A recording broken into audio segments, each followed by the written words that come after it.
So today is Canada Day, and you know how we're going to celebrate Canada Day.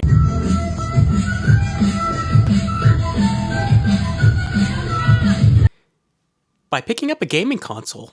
So I found a local ad for a Mega Drive 3, which is a Genesis in the rest of the world, and the person said it is not working properly. It only displays in black and white. So here's my hope. My hope is that it only displays in black and white because it's a PAL console, and here in Canada, we have NTSC. So I'm going to drive on over. We're going to pick it up. I'm paying about $30 for the console with a bunch of games, and we're going to see if we can get it working.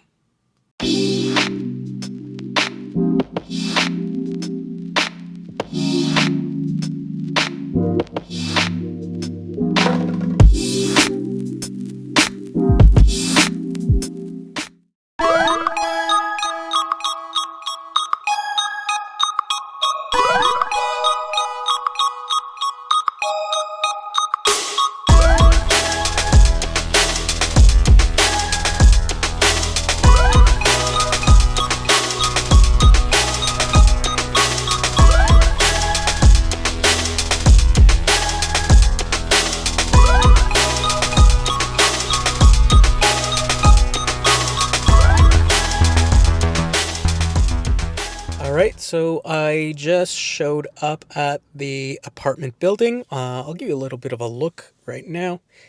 It is right out here. There we go. So again, it is a $30 Mega Drive 2. I can flip this back around.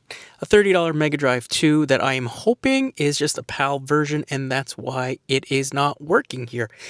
Get a little close to camera. So again, I hope it's just a $30 PAL Mega Drive 2. Hope that's the reason it's not working. We're going to pick it up. I'm definitely not going to take the camera in. It's kind of weird. And I'll show you what I get in a moment. 2,000 years later. And we're back. So I have it right here sitting next to me in my car. It is everything that was listed. Super nice seller. He said he bought it locally on Marketplace a while back, and he couldn't get it to work on his TV. So really cool, interesting fact. I asked him if he, got it because he collected this kind of stuff. He said, well, yeah, kind of. I more collected PS2 and PS1 stuff from my childhood. So thanked him for the deal, and we're going to head home and see what exactly I picked up.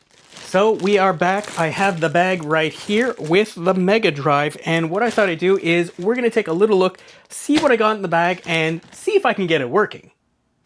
And here is the bag. So we're going to take a really quick look to see just what we have in here. So first of all, we're going to take out some of the accessories. First thing we have here is a branded Sega controller. It says the Mega Drive control pad. Feels pretty real. No issues with that. We'll leave it to the side. Next up, we have our video cables right here. I don't believe these things would be branded normally. I don't think so. But yeah, these should work just fine. We have another controller in the bag. It is definitely not a first-party controller. It is a SuperPad by Performance. We have mode, start, and it's a 6-button controller. If you want to take a look at the model, all that, you could pause it. There you go. So third-party controller.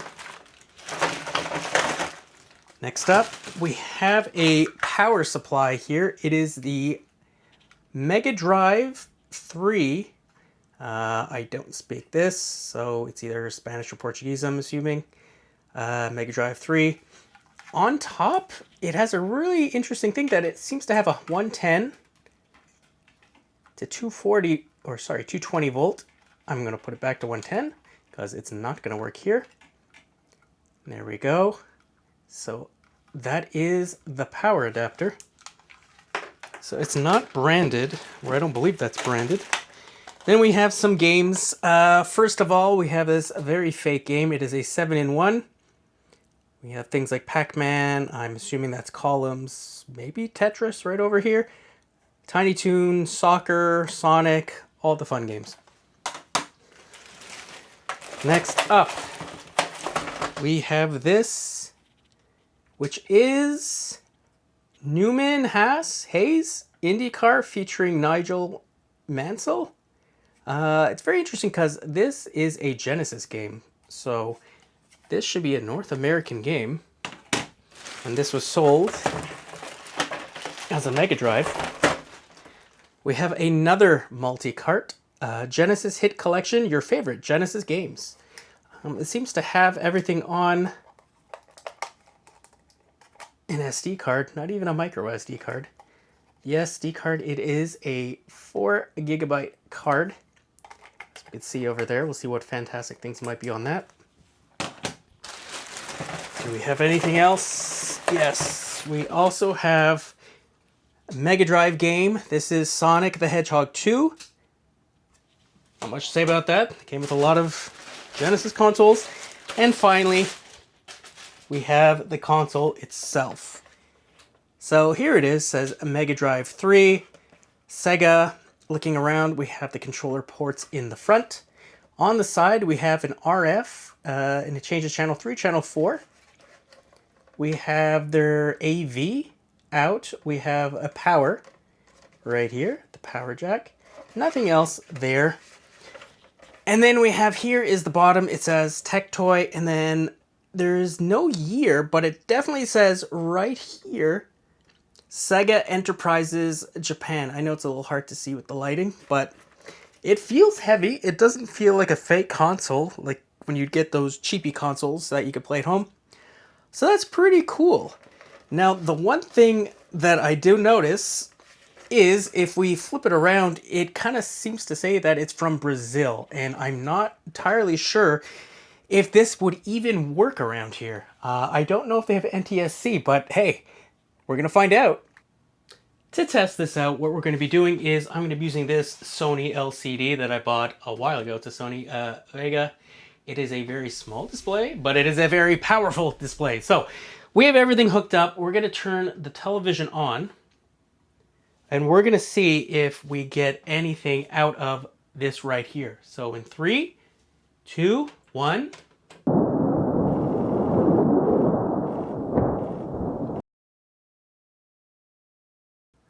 So I reseated the game. I thought, maybe it's just not in properly. We're going to angle this back up. In 3, 2, 1. We definitely have a picture. Sega Enterprises. But will it go any further? It is in black and white. So I knew it was going to be in black and white, and it seems to have frozen now. So we're going to see what else we can do about this little problem here. So it's been a few minutes since the last clip, and I got it a little further. I believe the game was a little dirty. But again, we're getting in black and white. So obviously, either there is an issue that it's a PAL machine, or something is wrong with the system. So let's see if we can fix that.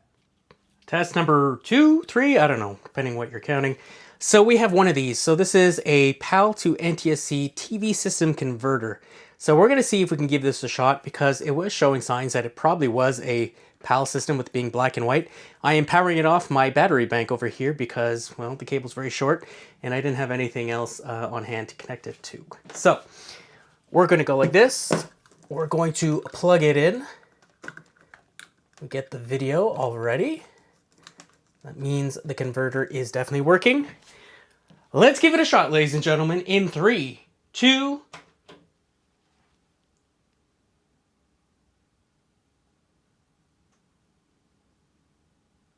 And I don't think this is working. So the Sega is definitely in black and white. We definitely have more black and white there. Let's see if we can flick the switch. Does it change anything? No. PAL, NTSC. So we're not quite there. We do have other options. Well, we have definitely some weird colors going on, but we do have some other options. So let's see what I can figure out. Well, welcome back. So as you can see, I definitely do not have it working properly. We still have it in black and white. Now, I've done a whole bunch of things. So one of the first things I did was I took out my little converter here, my PAL to NTSC, tried it out, and unfortunately it was the same exact thing. There was no difference when it comes to the video or video quality. After that, sorry for all the noise and the mess, I thought, you know what? Let's see if maybe I could do something with the retro scaler. Plugged it in, kept changing the options, and again, nothing nothing any different than before. And that's why I thought, you know what, I'll take out the big boy. If you're not sure what big boy I'm talking about, it is this right here. It is my Sony PVM.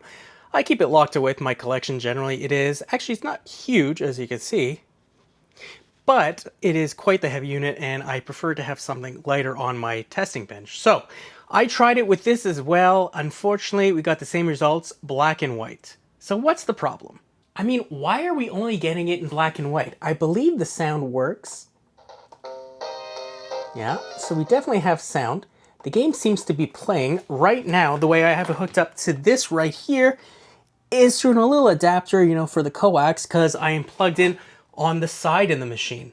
But again, it makes no difference. So why do we get the gameplay? We get black and white. Obviously, the machine is powered on perfectly fine, but the machine's from Brazil.